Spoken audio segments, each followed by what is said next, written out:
a teoria das nulidades. Talvez você nunca tenha ouvido esse termo, alguns também chamam de teoria das invalidações, mas você já estudou isso aqui pra caramba. Isso daqui é uma teoria que ela foi evoluindo ao longo do tempo e com o surgimento da Lindbe, a coisa mudou completamente. Dalmo, como é que é? Surgimento de quê? Quem é da faculdade, né, quem já fez faculdade de Direito, deve ter estudado, quem é das antigas tipo eu, a LICC, conhecido como LIC, Lei de Introdução ao Código Civil, que na verdade é uma lei geral do direito.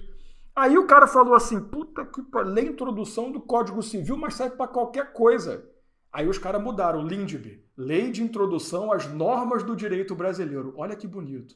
Talvez vocês nunca tenham ouvido falar isso, mas sim, existe uma lei que rege as leis no Brasil. Olha que legal, né? Então essa lei, ela veio que meio que criando uma regra para a lei ser criada no Brasil. É a lei das leis, o pessoal até brinca assim. Tá? Então, o que acontece? Durante muitos anos, nós andamos com uma coisa na cabeça, até por força do professor, Deus o tenha, Eli Lopes Meirelles, que falava o seguinte, a teoria das nulidades é simplesmente isso. Se o ato tem invalidade, ele é nulo. Se ele não tem invalidade, está tudo certo. Então, basicamente, o professor Eli, ele era violento. Se o ato tem vício, anula. Se não tem vício, tá beleza.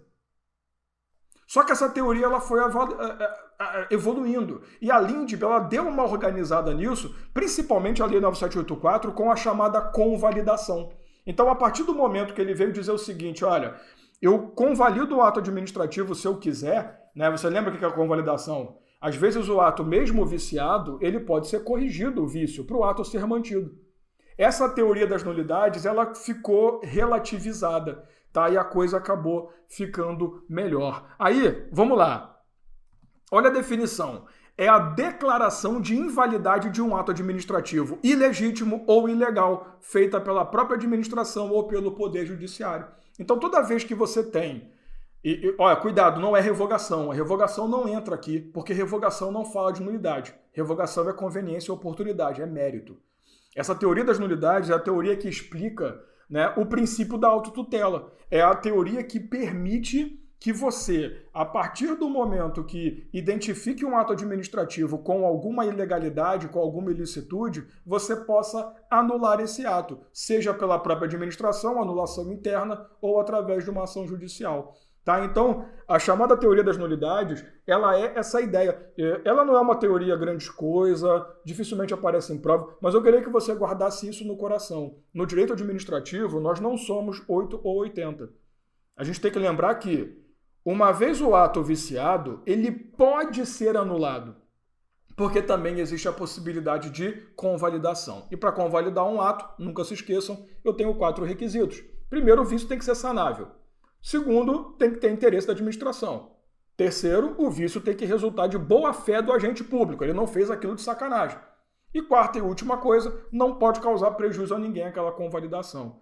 Tá? Lembrando que vícios sanáveis para nós são apenas os vícios de competência, quando ela não for exclusiva, ou de forma, quando não for obrigatória. Então a teoria das nulidades é a teoria que explica o porquê que a própria administração pública e o judiciário podem anular um ato administrativo. Aliás, essa teoria, na real, é uma teoria que é aplicada no processo civil, no processo penal, no processo trabalhista, no processo do processo, no processo da minha avó.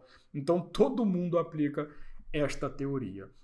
Mas para o judiciário anular, em regra, precisa da ação do administrado. Alguém tem que provocar, Douglas, com certeza, tá? Lembrando que o judiciário, ele é inerte. O judiciário nunca age de ofício. Já a administração pública não, né? A administração, ela não só pode, como deve agir de ofício para evitar a fadiga e prejudicar outras pessoas. Aquele exemplo que eu dei, por exemplo, do cara que fraudou um concurso, por que eu posso anular a nomeação dele? Teoria das nulidades.